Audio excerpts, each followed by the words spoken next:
बोलिए कार्तिक के ठाकुर की जय, तुलसी मैया की जय। कार्तिक महात्म 22वां अध्याय। सबसे पहले अपने गुरु महाराज जी का ध्यान करते हुए फूल चावल चढ़ाएंगे। गुरु ब्रह्मा गुरु विष्णु गुरुदेवो महेश्वरा, गुरु साक्षात पार ब्रह्म तस्मै श्री गुरुवे नमः। इसके बाद गणेश जी महाराज जी का ध्यान करते हुए कथा का श्रवण करेंगे। बोलिए गणेश जी महाराज की जय। कहानी सुनते समय कहानी का हुंकारा जरूर भरें। एक बार एक बुढ़िया थी। वह मिट्टी गणेश जी की पूजा किया करती थी। रोज बनाती थी, रोज गल जाते थे। एक दिन बुढ़िया ने देखा कि एक सेठ का मकान बन रहा है। वह मिस्त्री के पास गई और बोली, भैया मेरा पत्थर का गणेश खड़ दो। मिस्त्री बोला कि जब तक हम तेरा पत्थर का गणेश खड़ेंगे जब तक पूरी दीवार नहीं चलेंगे। बुढ़िया बोली कि राम करे तुम्हारी दीवार टेढ़ी हो जाए।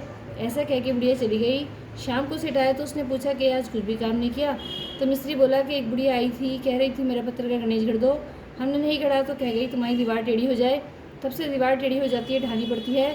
सेठ ने बुढ़िया को बुलवाया और कहा कि हम तुम्हारे सोने के गणेश जी गढ़वा देंगे, तुम हमारी दीवार सीधी करा दो। सेठ ने बुढ़िया को सोने के गणेश जी गढ़वा दिए। उसकी दीवार सीधी हो गई। जैसे सेठ के बेड़े काम सीधे करे ऐसे हम सबके करना। कहते सुनते हुंकारा भरने वालों की करना। बोलिए गणेश जी महाराज की जय। कार्तिक महात्म 22वां अध्याय। नारद जी राजा पृथु को आगे की कथा सुनाते हुए कहते हैं कि हे राजा पृथु, उन बोए हुए बीजों से धात्री, मालती और तुलसी ये 3 वनस्पतियां उत्पन्न हुई।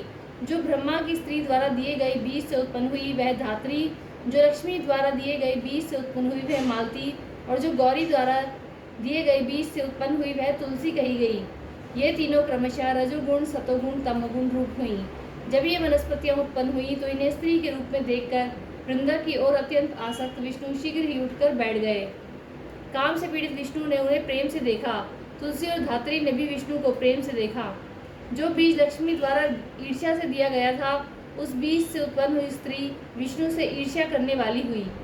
धात्री तथा तुलसी उनसे प्रीति करने से उनमें प्रेम बढ़ाने वाली हुई। इसके बाद जब देवताओं का दुख दूर हो गया और उन्होंने विष्णु भगवान को प्रणाम किया तो विष्णु प्रसन्न हो गए और धात्री और तुलसी को लेकर बैकुंठ लोक को चले गए। इसी कारण से कार्तिक व्रत के उद्यापन के समय तुलसी के पौधे के निकट ही पूजा की जाती है और तुलसी विष्णु से प्रेम बढ़ाने वाली कही जाती है। बोलिए कार्तिक के ठाकुर की जय। 22वां अध्याय संपूर्ण। 23वां अध्याय। नारद जी कहते हैं कि राजन, कार्तिक व्रत के उद्यापन में तुलसी के मूल प्रदेश में भगवान विष्णु की पूजा की जाती है, क्योंकि तुलसी उनके लिए अत्यंत प्रीतिदायिनी मानी गई है। जिसके घर में तुलसी का बगीचा लगा होता है वह घर तीर्थ स्वरूप है। वहाँ यमराज के दूत नहीं आते। तुलसी वन सब पापों को हरने वाला, पवित्र तथा मनोवांछित भोगों को देने वाला है। जो श्रेष्ठ मानव तुलसी का वृक्ष लगाते हैं वे कभी यमराज को नहीं देखते। नर्मदा का दर्शन, गंगा का स्नान और तुलसी वन के पास रहना, ये तीनों एक समान माने गए हैं। रोकने, रक्षा करने, सींचने तथा दर्शन और स्पर्श करने से तुलसी मन, वाणी और शरीर द्वारा किए हुए समस्त पापों को भस्म कर डालती है।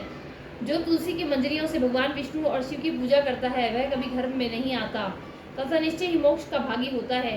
पुष्कर आदि तीर्थ, गंगा आदि नदियां तथा वासुदेव आदि देवता ये सभी तुलसी दल में निवास करते हैं। हे नृप श्रेष्ठ, जो तुलसी की मंजरी से संयुक्त होकर प्राणों का परित्याग करता है उसे श्री विष्णु का सायुज्य प्राप्त होता है। यह सत्य है, सत्य है। जो शरीर में तुलसी की मिट्टी लगाकर मृत्यु को प्राप्त होता है वह सैकड़ों पापों से मुक्त हो तो भी उसकी ओर साक्षात यमराज भी नहीं देख सकते। जो मनुष्य तुलसी काष्ठ का चंदन लगाता है उसके शरीर को पाप नहीं छू सकते। जहाँ जहाँ तुलसी वन की छाया हो वहीं श्राद्ध करना चाहिए, क्योंकि वहाँ पितरों के निमित्त किया हुआ दान अक्षय होता है। नृपश्रेष्ठ, जो आंवले की छाया में पिंडदान करता है उसके नरक में पड़े हुए पितर भी मुक्त हो जाते हैं। जो मस्तक पर, हाथ में, मुख में तथा शरीर के अन्य किसी अवयव में आंवले के फल का धारण करता है उसे साक्षात श्री हरि का स्वरूप समझना चाहिए। आंवला, तुलसी और द्वारका की मिट्टी, गोपी चंदन ये जिसके शरीर में स्थित हो वह मनुष्य सदा जीवन मुक्त कहलाता है।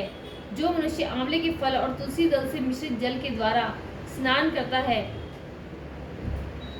उसके लिए गंगा का स्नान का फल बताया गया है।